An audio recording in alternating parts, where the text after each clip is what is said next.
Hey everyone, so before we begin this video, while it is summer of course right now, I do want to give a very big shout out to the Halloween merch that's going to be dropping at the very end of September 2019. So I figured, this video was just too fitting not to mention what's going to be coming up in just a couple months. So I hope you'll be enjoying this video, and of course you'll be on the lookout for that big drop.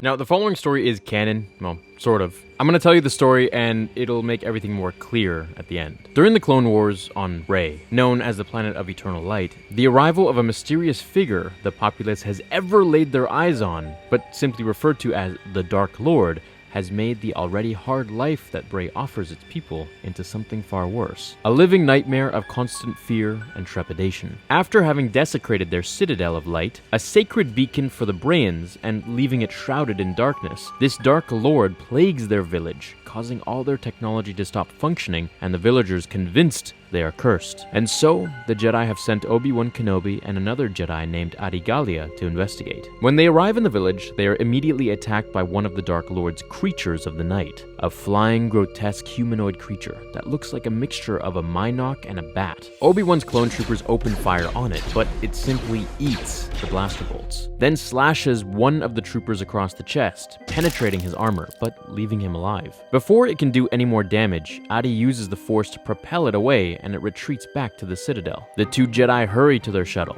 to follow, with Obi-Wan stating that he has a nasty suspicion about the identity of this Dark Lord. But before he has a chance to elaborate, the power in the shuttle begins cutting in and out. So they go to find the cause of the power disruption when they see the clone trooper who was attacked earlier now in the middle of absorbing the energy of a power core. He turns to look at his Jedi generals.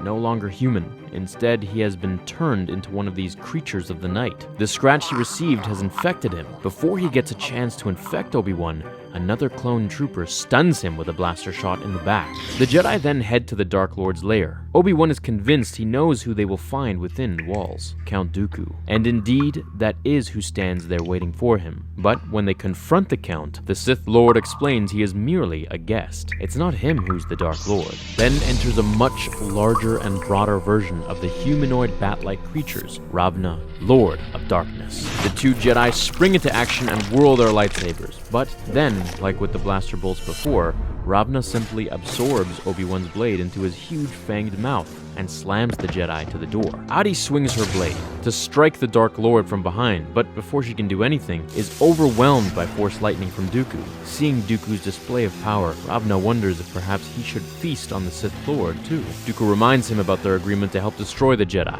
In exchange, the Sith will allow Ravna to swarm free. Obi-Wan pleads with Dooku that millions will die if he goes through with this, whereas Dooku is amused by Obi-Wan, and he tells him it will be millions of clones. All it will take is for just one infected trooper to be dropped off behind enemy lines, and the infection would spread like wildfire, draining the Republic's defenses of power within hours and uniting the galaxy by ending the Clone Wars with just one scratch. Then, in classic villainy behavior, Ravna adds that the galaxy will be united under him, not the Sith, and slashes Dooku. The infection spreads immediately within the Sith Lord, and he rises as one of Ravna's creatures. The Lord of Darkness commands Dooku to recruit the Jedi generals and tells him that the Jedi and the Sith will now fully be united in his service. Dooku goes to carry out his new master's commands, while Ravna's other creatures are holding the two of them down. But when Obi-Wan begins to mock Dooku, calling him a puppet and a pathetic weak-minded fool, easily controlled, the attack on his ego works, and the Count is able to momentarily hold off Ravna's control over him.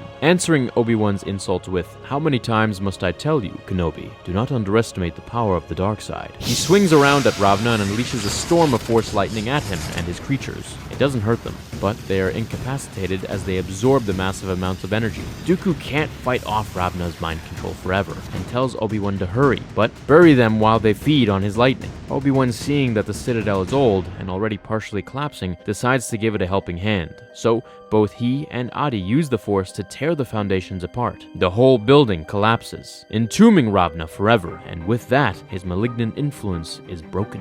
The clone trooper returns to normal. His slaves, the other creatures, and Dooku are free. Obi-Wan and Adi return to the war. Now, over time, the Dark Lord becomes nothing more than a boogeyman, a name to scare children with. And that was how the story ends. Now, like I said in the beginning of the video, the story is canon, but maybe not. You see a group of rebels crash landed on Mustafar and invaded Vader's castle. While there, to distract each other from the constant dangers around them, they would tell each other stories. So this is one of those stories, with Dooku becoming a vampire of some sort. But is it a true story? Did it actually happen? If it did, what do you think of Dooku's plan to infect the clones with essentially a vampire virus? Now, instead of draining blood, they drained energy, so they could essentially just eat lightsabers and get more powerful. I'm gonna make a follow-up video on the rebels that crash landed on Mustafar and what happened to them when Vader found them, so be sure to be on the lookout for that one. Before I end this, what I enjoyed about this Dooku story is how it played as a tribute to the late great Sir Christopher Lee, who portrayed the Count. Now, younger viewers might not know him just from the prequels and as Saruman the White from The Lord of the Rings,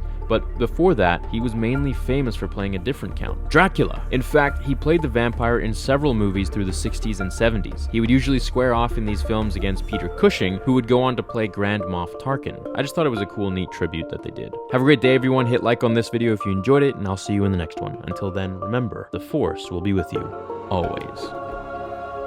Now, fulfill